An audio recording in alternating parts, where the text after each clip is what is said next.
नमस्कार। पॉलिटिक्स में आप सबों का स्वागत है। और आज हम पॉलिटिक्स में हम बात बिहार की उस पॉलिटिक्स की करने जा रहे हैं जिस पॉलिटिक्स के सहारे कहा यह जाने लगा है कि लालू यादव या लालू यादव का परिवार कि जिस तरीके से चुनावी राजनीति में हश्र हुआ है, इसका मतलब है कि लालू अब फिनिश होने की स्थिति में। ऐसे में बिहार जिस जिस तरीके की राजनीति में पिछले 30 वर्षों से उलझी हुई है, उससे बाहर निकलता हुआ बिहार दिख रहा है। मतलब लालू यादव 90 में आए, 90 से जो जंगल राज का एक नैरेटिव बनाने की कोशिश हुई, वो नैरेटिव 2025 तक में बना हुआ है। 10 बरस उधर, 25 बरस इधर, 35 बरस से तो यही चल रहा है बिहार में।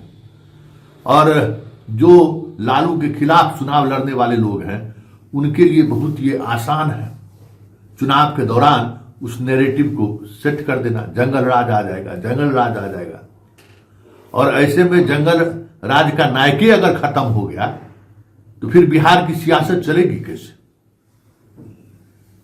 क्योंकि आप जो नैरेटिव के सहारे आसानी से आप चुनाव जीत रहे हैं कि लालू आ जाएगा, लालू आ जाएगा, फिर से जंगल राज आएगा। अगर लालू नहीं रहेगा, लालू का परिवार तेजस्वी नहीं रहेगा, तो फिर दुकानदारी चलेगी कैसे?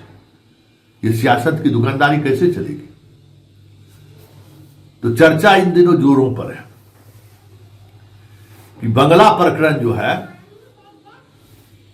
उसी का नतीजा है कि ऐसी राजनीति अब शुरू करो बिहार में कि लालू फिर से जिंदा हो जाए।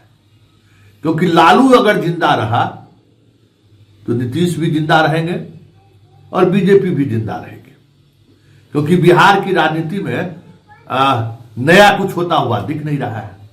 और नए चीजों के लिए जो जज्बा की जरूरत है, जो मद्दा की जरूरत है, जो सोच की जरूरत है, वो दूर दूर तक पॉलिटिशियन जो अभी आज की तारीख में जो पॉलिटिशियन मौजूद है उनमें नहीं है। इसलिए इस स्तर पर बड़ी गंभीरता से विचार होनी शुरू हुई है। और ये बात इसलिए तेज हो रही है, इस बात पर चर्चा लोगों के जहन में आनी शुरू हुई है कि बंगला के बाद खबर एक खास तरीके की मीडिया के द्वारा प्लान किया जा रहा है कि आरजेडी में बड़ी टूट होने वाली है। 25 में से 20 विधायक संपर्क में है। मतलब इस बार तेजस्वी को नेता प्रतिपक्ष भी बनने नहीं देना है, जमींदोज कर देना है तेजस्वी को। क्योंकि लालू यादव को चारा घोटाला में सजा जरूर हुआ, कोर्ट भले उनको जो है सो सुप्रीम कोर्ट तक उनके सजा को बरकरार रखा हो, लेकिन राजनीतिक रूप से लालू कभी कमजोर नहीं। मतलब भ्रष्टाचार के मामले में सजा होने के बाद तो लालू 95 में तो और मजबूती के साथ उभरे। उस सजा के बाद 10 बरस लग गए लालू यादव को बाहर का रास्ता दिखाने के लिए। फिर 2015 में आ गए, 2017 में आ गए, मतलब आते ही रहते हैं। तो इनका आना बिहार की राजनीति को सुलभ कर देता है। तमाम मुद्दे कौन पर जाते हैं। पिछले ही चुनाव में जो कट्टा से गोली मारे, क्या क्या गीत बनवाया गया, जिस तरीके से उसको प्रधानमंत्री ने भी अपने भाषण में उद्धृत किया, पूरे कैंपेन के दौरान देख लीजिए ना। अरे कुछ किया जी, अरे हम आए तब न हुआ है। शाम के समय में कोई लड़की घर से निकलती थी, यही पूरे भाषण के दौरान रहा ना। मतलब आज के तारीख में भी मतलब लालू, अब तो वो वोटर वोट कर रहे हैं जो लालू यादव के समय में जन्म भी नहीं लिए थे, लालू यादव के शासनकाल में। फिर भी इस तरीके का माहौल बनाने की कोशिश होती है, या माहौल बनाने में वो लोग सफल हो जाते हैं कि बिहार का जैनजी भी जो है वोट देने से परहेज करने लगता है लालू से, कि जंगल राज आ जाएगा। तो वो बहुत आसान है राजनीतिक में बने रहना, विधायक सांसद मंत्री बनना बड़ा आसान तरीका है। और जनता ने 25 पर लाके छोड़ दिया 2010 की तरह। तो 2010 में भी नेता प्रतिपक्ष बना दिए थे नीतीश कुमार। उस समय अब्दुल बारी सिद्दीकी नेता प्रतिपक्ष थे, सब पूरा परिवार हार गया था। इस बार तेजस्वी जीत के आया है, लेकिन आंकड़ों के हिसाब से नेता प्रतिपक्ष वो है।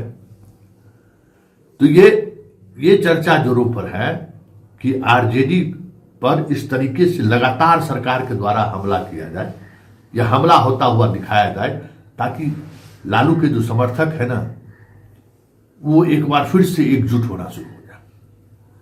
यादवों पर इस तरीके की कार्रवाई शुरू कीजिए, यादव अफसरों को पनिश कीजिए, यादव के पदाधिकारी, मुसलमानों के आरजेडी के नेता को इस तरीके से पनिश कीजिए कि ओवैसी फैक्टर की वजह से जो लोग कुछ बाहर हो गया है ना, या फिर इधर उधर में जो कुछ लोग अगल बगल झांकने लगे हैं, ऐसे लोगों को फिर से लालू के अमरेला के नीचे ला देना है।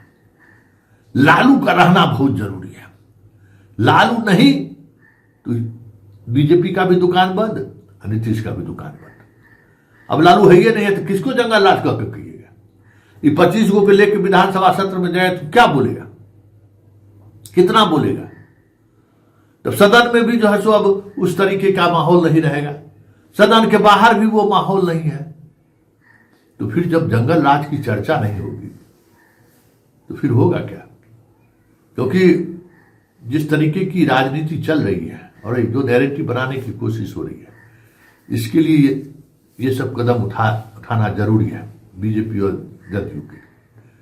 ऐसे में आने वाले समय में आरजेडी और खास करके लालू परिवार पर बीजेपी समर्थित सरकार का हमला तेज हो तो कोई बड़ी बात नहीं होगी। नीरज का ये बयान कि लालू जी मित्र थे, हैं और रहेंगे, मतलब आज ही का उनका बयान है, वो बयान सहयोग नहीं है। मतलब चीजें चल रही हैं, क्योंकि बिहार की राजनीति में ये भी संभावनाएं बनाए रखने की जरूरत है। अगर बिहार को राजनीति को जीवंतता बनी रहे, इसके लिए जरूरी है कि नीतीश कुमार कभी भी पाला बदल सकते हैं। तो एक मीडिया का बड़ा सेक्शन दिन भर इसी काम में लगा रहता है कि अब बदलिए तो अब बदलिए। खास करके यूट्यूब का जो एक फौज है जो उसको इसी में व्यू मिलता है, पैसा कमाता है और दिन भर कुछ न कुछ गढ़ता रहता है। तो ठीक काम है, करना भी चाहिए। पब्लिक को पसंद है कि नीतीश कुमार कितना जल्दी पाला बदल रहा है, मोदी का समर्थन कब नीतीश वापस ले रहे, ये देखना पसंद कर रहा है लाखों लाख लोग। तो यूट्यूबर सब बड़े बड़े यूट्यूबर्स ये खबर बनाते रहते हैं, कुछ न कुछ मसाला कहीं न कहीं से ले आते हैं और बनाने की कोशिश करते हैं। लेकिन इन सब से इतर जो सबसे महत्वपूर्ण बात है जिस पर गौर करने की जरूरत है कि बंगला प्रकरण हो या राजद के टूट की खबर हो, इन दोनों खबरों के पीछे कहीं लालू को मजबूत करने की तो साजिश नहीं है। क्योंकि लालू गए तो फिर सबकी राजनीति ही चली जाएगी बिहार में। फिर किस बात की राजनीति होगी? और जिस बात की राजनीति होगी वो राजनीति थोड़ा मुश्किल तो है। उसके लिए बहुत तरीके की चीजें चाहिए जो आज की इस पीढ़ी में जो नेता अभी हैं उसमें दूर दूर तक दिखाई नहीं दे रहा है।